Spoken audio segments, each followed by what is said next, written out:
How's it going, everybody?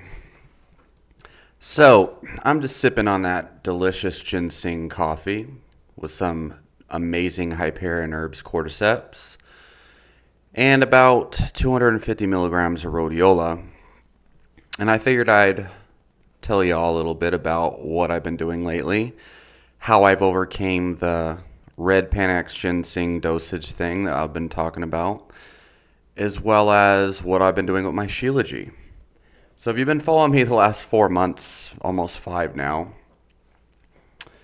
y'all probably know that I've been taking red Panax ginseng as well as American ginseng, relatively high doses, I guess. You could say high doses of the raw root powder. And I've been kind of fine tuning this stack for a while, right? So I also, about a month ago, started taking a raw Shilajit powder from Sun Foods, okay, is the brand. Sun Food Herbs or Sun Foods, whatever. So, let's start with the Shilajit, okay? So, I had started taking the Shilajit. Remember, it's the raw powder. This basically, they take the resin, right? The pure resin that's like in its most pure form, and then it's dried at a low temperature over a long period of time, and it creates this smoky tasting, smoky smelling. It really does smell like horse, like cow manure, basically. Which is good, that because most people who had a high quality Shilajit product, they know that that's the kind of natural characteristic of a good Shilajit. So anyway, I started off taking it in the morning, about a half a teaspoon, and I had noticed, an overwhelming sense of calmness and groundedness. And it did seem to boost my libido and motivation quite a bit the first couple days. But then over time, and I remember the first 4 days, on the fourth day, my sleep quality at night when I would go to sleep was dramatically improved. I remember, but the thing is, at first, I just started having the most vivid dreams ever. I'm talking dreams that were like a mixture of strange, bad experiences happened to me, combined with like environments and places I've been in the past, and just like weird shit, like that I went into in a previous video. um, so the first like week, I just started having the craziest fucking dreams taking that Shilajit, and it was a half a teaspoon in the morning. But the thing is, I started to notice the longer I took it, and a half a teaspoon is a standard dose for the powder that I was taking. Over time, I just started to notice it was calming me down, like I would say way too much, right? But I had switched to a whole teaspoon at that point, okay? And, at first I was thinking some of the weird kind of feelings I was feeling, I thought might have been from the ginseng. Because I was noticing I wasn't feeling motivated anymore. I was feeling just, I don't know, it's a strange kind of thing that I want to get into right now because I've kind of fixed it. But I made a video talking about saying that I was gonna just completely remove the Panax red ginseng for a while, right? But what I started to realize was the Shilajit being taken in the morning was calming me down way too much, and it was interfering with the effects of the ginseng. So I was just getting this weird paradoxical effect where, it felt like just some of the negative effects you would expect from ginseng, but none of the positive effects. So eventually I realized the Shilajit had such a calming effect. It was just completely counteracting the motivating and, libido boosting, energizing effects that you'd normally get from the ginseng. And it was crazy because I did an experiment one night, okay? Well, and there was some shit, whatever that I was doing that night that I was preparing for. And basically I drank 12 cups of coffee. Just listen, I took 12 cups of coffee and 2 teaspoons of Panax Red Ginseng, and then 2 teaspoons of Shilajit. And I was expecting, this super boost in masculine energy. You know what I'm saying? But what actually happened is I fell asleep and had the deepest sleep of my life.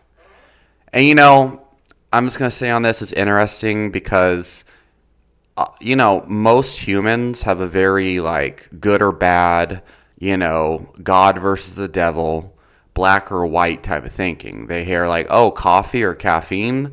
Oh, you should never take that before bed. You're just going, caffeine is just going to get you jittery and blah, blah, blah. But what they don't realize is like, there's a lot of compound, like I've talked about the entourage effect before.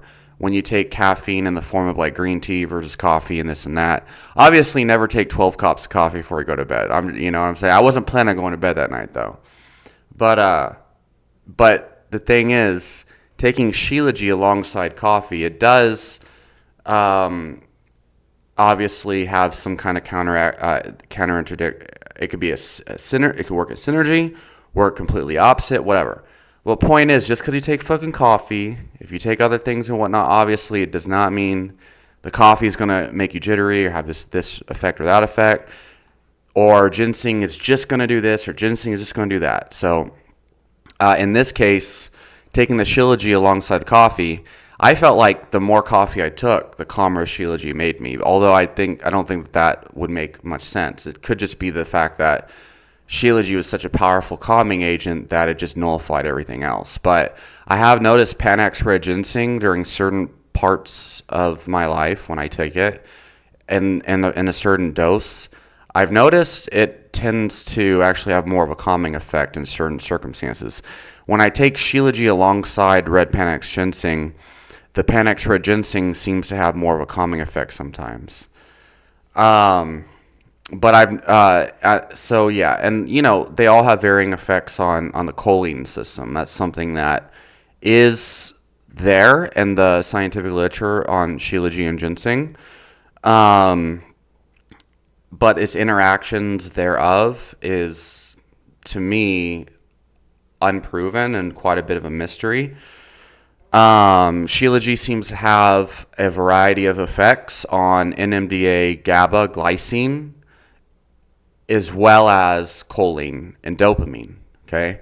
You'll hear all sorts of little claims just focusing on dopamine, usually. Sometimes you'll hear about Shilajit having effects on the choline system. And if you really dig deep and find the good kind of discussions, usually on the deeper pharmacology forums like Launch City, usually from years ago. There's been a lot more research on Shilajit since then. But typically you'll find the good in-depth conversations where people really look in the research that Shilajit has some pretty profound effects on the choline system. So anyway, what I'm saying here is there must be some kind of interactions between Shilajit, ginseng, and the coffee. But the fact remains, every time I've taken the Shilajit powder, at the very first couple times I took it, I might not have realized it, but now I do. It has had a calming effect. In fact, I remember in my tournament, actually, when I was competing at IBJJF, like August of last year, 2022, I remember I was taking Shilajit in the morning, and but I was taking other things too, and I was taking a lower dose, and I had noticed a weird feeling of calmness that I didn't really like so much, and it was a weird thing, because I felt calm but not sedated, and I was like not anxious but not, it was a weird feeling. And I remember telling my coaches leading into that tournament, I was like, hey, like on the day, I was like, hey, yeah, like, shouldn't I feel more pumped up than this? And I had thought maybe I just didn't take enough caffeine and all this stuff. I didn't know what it was. I was feeling kind of weird though during that time. But I remember I was taking Shilajit, and it was like almost like a numbing feeling, but not anhedonia like you'd get from like ashwagandha after a while. But now looking back and knowing how Shilajit can make me feel, now I understand what it actually was. The Shilajit just has this calming, grounding, kind of nullifying effect, which is great for people who have trouble sleeping and this and that, but not so great if you're trying to stay pumped up and motivated and this and that. So anyway, it took me about 2 weeks, maybe give or take, before I started to find out that, as in the last month that I've been taking Shilajit, right? It took me about 2 weeks to realize that I need to maybe try taking the Shilajit before bed, okay?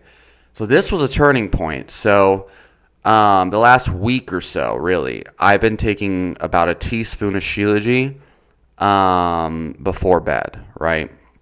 And for those who know my routine, I train, I do my strength and conditioning and my jujitsu, depending on how much time I have these days, right? As soon as I wake up, okay? And in the morning, I take my ginsengs. Right now, I'm taking 3 different types of ginseng. We'll get into that in a bit. And my Hyperion Herbs Cordyceps, which is badass. 2 freaking teaspoons of Hyperion Herbs Cordyceps is freaking amazing. It's like jet fuel. But, it's not how cordyceps really works, but it feels like jet fuel. It really just takes the fuel you have and helps it recycle over and over again for glycolytic activity. But then after, I train like 4 hours. Lately I've been doing a gallon of milk a day. So I'll drink a half a gallon of milk after training. And then I'll train my clients and do my work from like 3 p.m. all the way to 9 p.m. Sometimes I don't get home till like 10 p.m. And this is weekdays. Weekends is a whole nother ball game. And then when I get home around 10 p.m., I'll take I'll take a teaspoon of Shilajit, and then I'll eat my food, like my first actual meal of the day, which is like a pound and a half of beef, and then I do some cheese and some yogurt sometimes, whatever. It just depends on on the day. But yeah, so the teaspoon of Shilajit before bed has been badass and profound. But the thing I've noticed is I need to have some carbs alongside it. The thing about herbs is that a lot of these herbs can actually, because they are supposed to help regulate blood sugar, so to speak, they can act similar to how you would expect insulin to work, just, kind of hypothetically. Because I've noticed I can have like a hypoglycemia symptoms, especially with something like Panax red ginseng. That is a lot of times what I think can contribute to the jitters and stuff when you take ginseng. And the sweats and stuff that I talked about when I had first started taking it is if you don't take it alongside some faster acting carbohydrates. It can cause like hypoglycemia type symptoms. And I think that explains a lot, especially why it can have such profound benefits towards blood sugar regulation and some of the research. So with Shilajit, I've noticed the same thing, where if I take a teaspoon of Shilajit before bed, but I haven't eaten in a long time, or I haven't taken, I haven't had some carbohydrates alongside it, it can actually cause me to have some like jitters and stuff like that are not in any way, shape, or form like you would expect from like a stimulant. But I think it's because it caused my blood sugar to go down. So if I take Shilajit, like with some yogurt and honey, which is what I did last night actually. I had a 32-ounce container of yogurt, and I had quite a bit of honey, a couple tablespoons maybe, right? That is amazing. It just relaxes you, calms you. It's the best thing.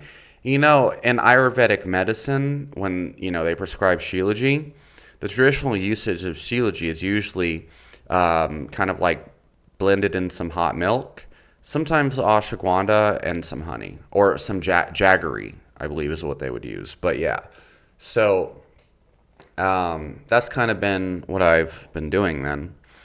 And the Shilajit now, taking it before bed in this kind of protocol, for me has been pretty groundbreaking. Like I've noticed my mind works a lot better. I notice the kind of calming, grounding effect. Like it gives me great sleep, right? Where I sleep exactly how much I need.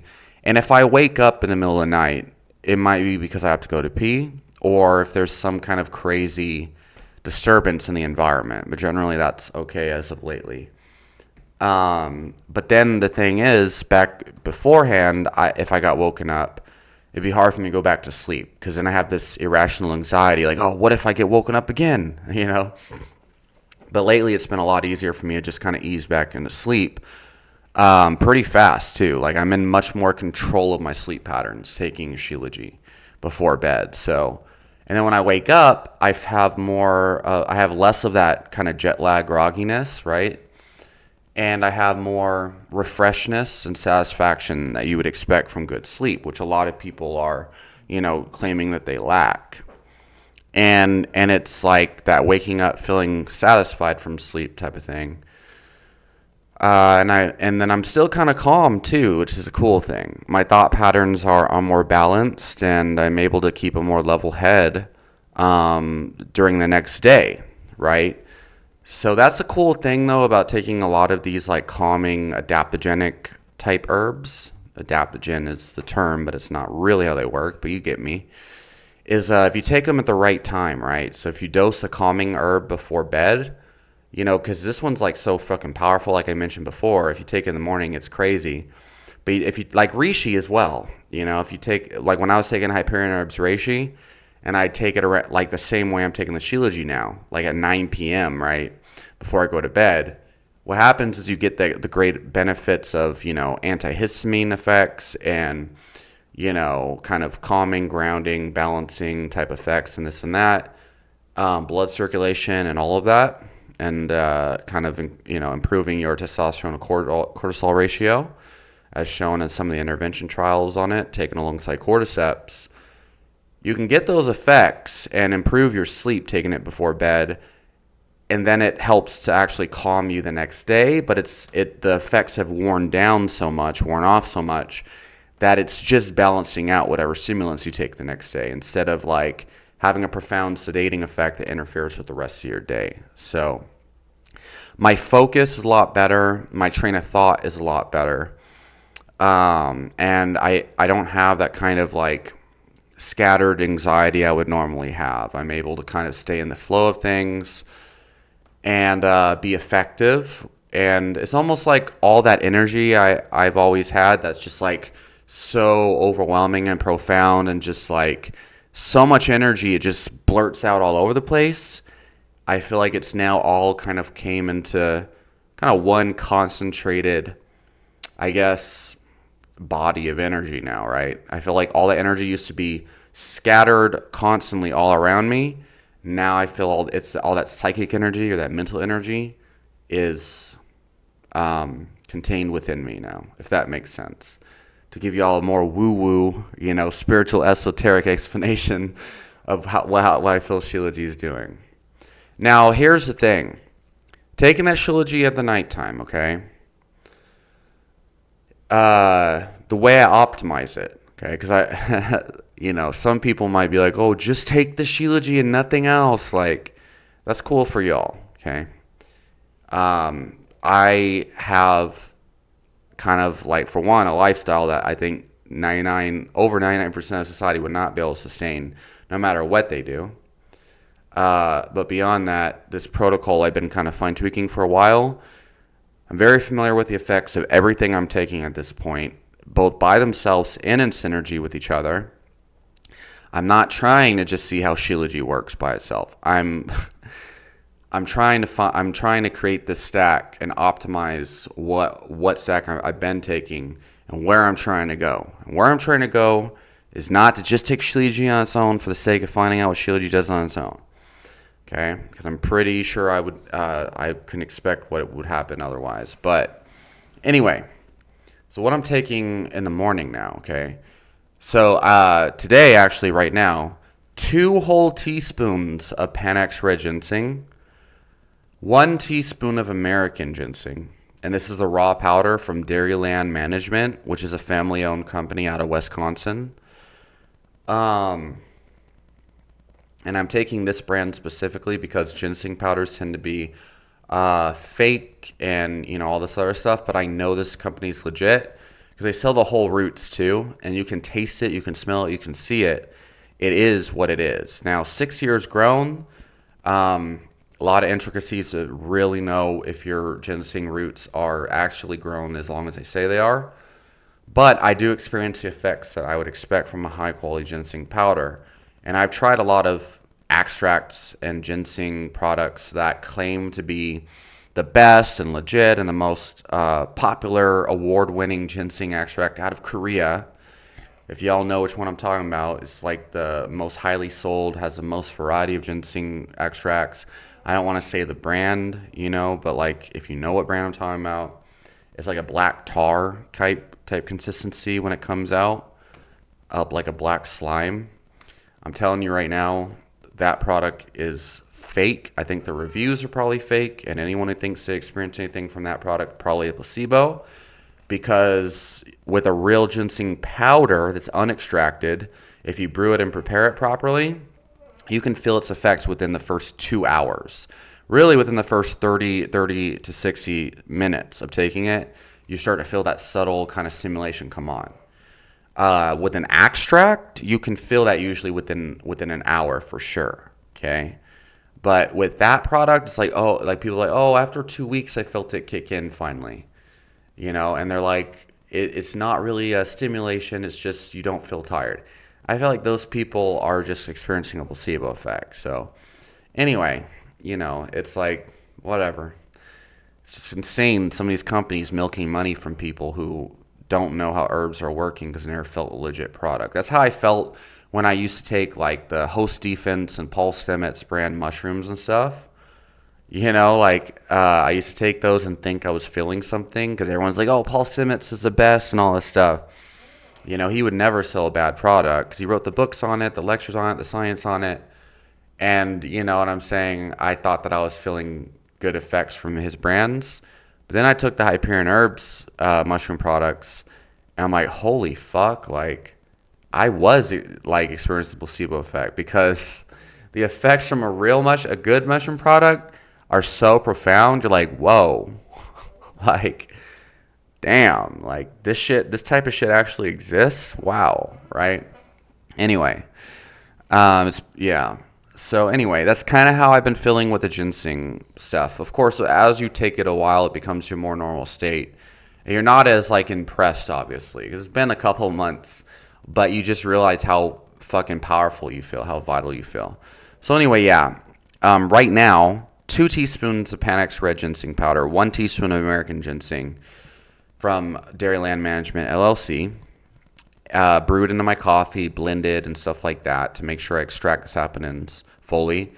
And then lately I've been taking, I don't know how much the dose is exactly because I'm not using a milligram scale, but I'm going to assume it's maybe 500 to maybe, I don't know, maybe 1,000 milligrams of the Nootropics Depot ginseng leaf extract. Okay, so the ginseng leaf extract from Nootropics Depot contains 40% ginsenosides. Okay, I had actually ordered this I think in December of 2022. And I was taking it for a while when I was really trying to boost my sales and some of my businesses. And I needed the extra motivation and stuff, right? But, and I noticed something was making me feel just really enthusiastic, energetic, confident. I didn't know what it was because I was also taking their ginkgo biloba and their rhodiola 3% solidroside extract, actually. So I didn't know what it was, right? Some was boosting my motivation, confidence, just all of that. And it felt like what you'd expect from a real testosterone boost, right? It felt like it.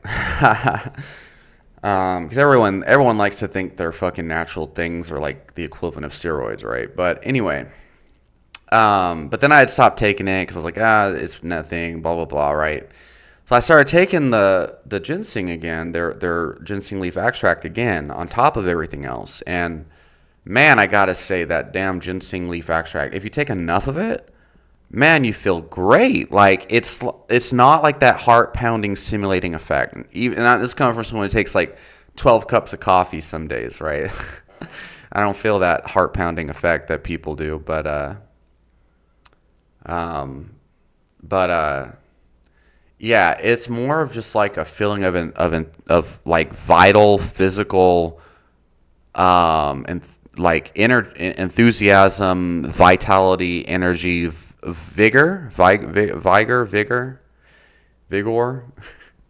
It feels like a real kind of boost in your and physical confidence or something. I don't know how to explain it, but I just feel great. I feel strong. I feel healthy.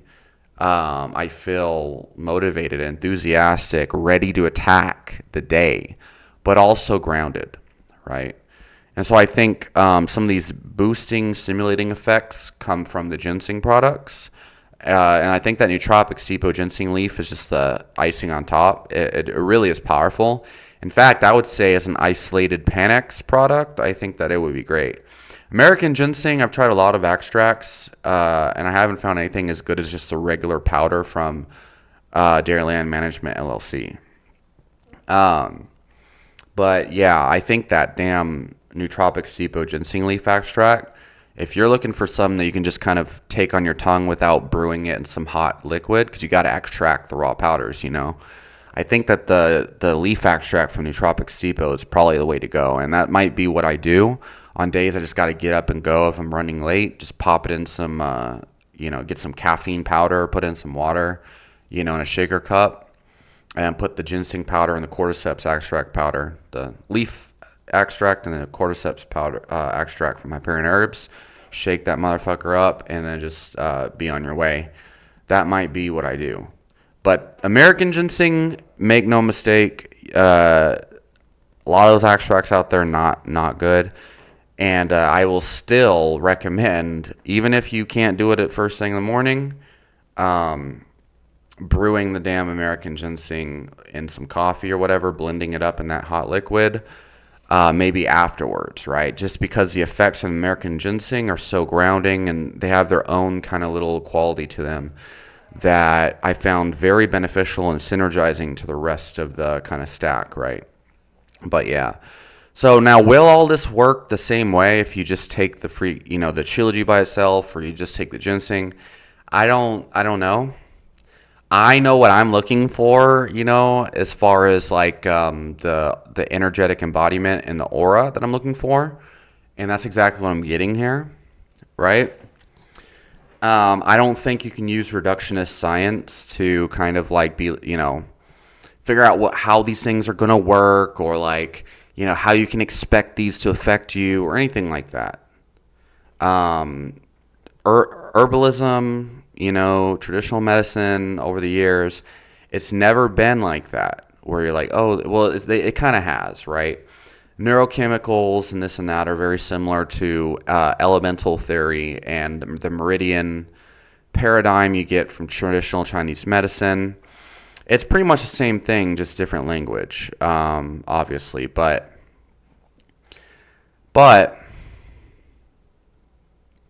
right, like Chinese medicine has figured out their own kind of organ system long before Western medicine even figured out that organs existed or whatever. But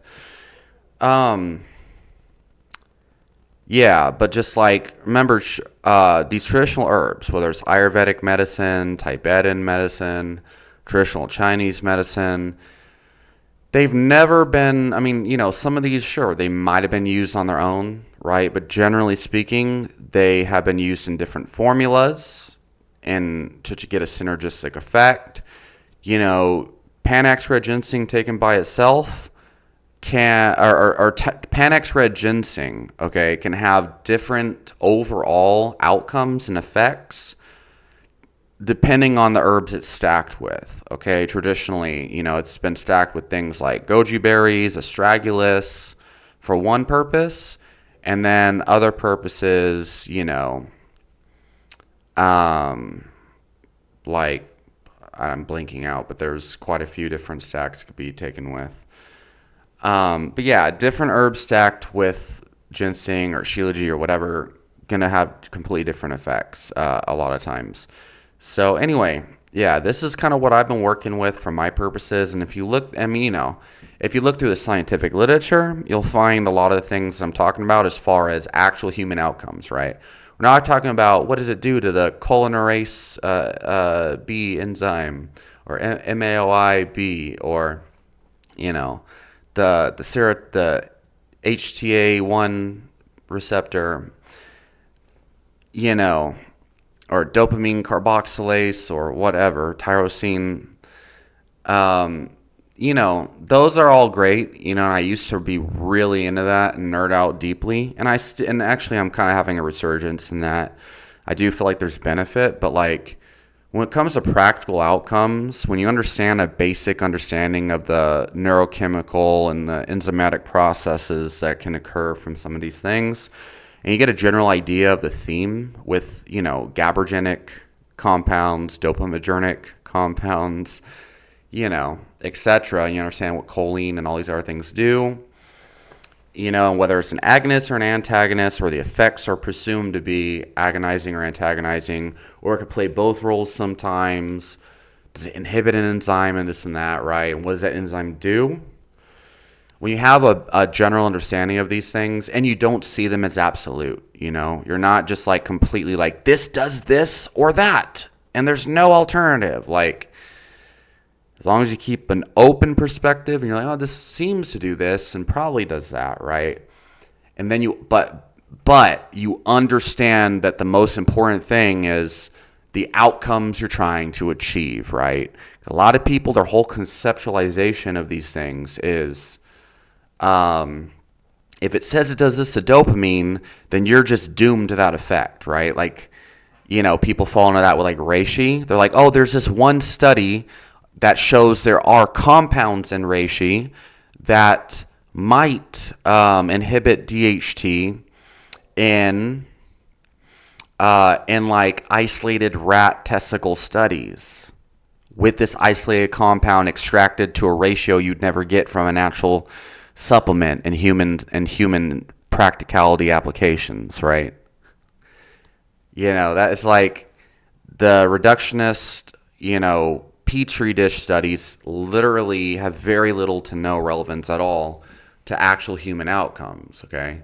And then someone in human outcomes, they're like, oh, reishi made me feel really calm and lowered my libido because it basically broke my masturbation addiction, but I haven't had real sex with a woman ever, okay? But I'm gonna assume that reishi just ruined my testosterone and lowered my DHT, and it's demasculinizing me, right? That's what people will say, shit like that. This is the thing. Like, that is a very far-fetched, kind of irrational way of like approaching herbs and trial and error, right? It's why I have my channel up, and and it's why I don't fully kind of like promote this reductionist paradigm anymore. You don't really hear me talking about that anymore. Like, even vitamins and minerals, like, oh, B vitamins, they play a role in energy production in the body, and if you lack this vitamin, you need, this and that. It's like, no, that's not how medical doctors who are responsible like kind of navigate that either. Generally speaking, people who know what they're talking about, okay, and understand, they've worked with people, clients or what have you in practice, they know, like, look, if you have a diagnosed deficiency by your doctor, you better freaking supplement with a actual supplement or pharmaceutical or whatever. You know what I'm saying? Like, if you have a vitamin D deficiency, do what your doctor told you. That is definitely a sign that you should supplement. But otherwise, you're not going to be like, taking an isolated supplement. If, I'm low in energy, I probably need B vitamins, I'm going to go and get a supplement. Like, that's not a good way to approach things. Coming from someone who's been looking for these health hacks for over 10 years now, and that was the first thing I looked for, was like all these vitamins and shit, because, you know what I'm saying? But anyway, what I'm trying to get at with that is that's the way people try to approach herbs sometimes, right? They think, in the studies, like withanolides and ashwagandha seem to be the active ingredient that gives you all of these certain effects or whatever. So I'm just going to get the extract with the most withanolides possible. And then they start having all these crazy problems like anhedonia, lack of motivation, and all this other stuff with ashwagandha. And they're like, what the hell? Ashwagandha is supposed to increase my testosterone, but why is my libido going down? Or like, whatever. Like with like lion's mane mushroom too. Like, some of the clinical evidence showing that boosting nerve growth factor or what have you with lion's mane, and people get the highest, harricinoids or harricinones or whatever, the extract with the most harricinones in it for nerve growth factor because they want brain health. And then they might notice, oh, I feel really depressed, like, wow, like almost suicidal. Damn, lion's mane just in general is bad. And it's like, well, have you tried like an extract with very low harricinoids or whatever?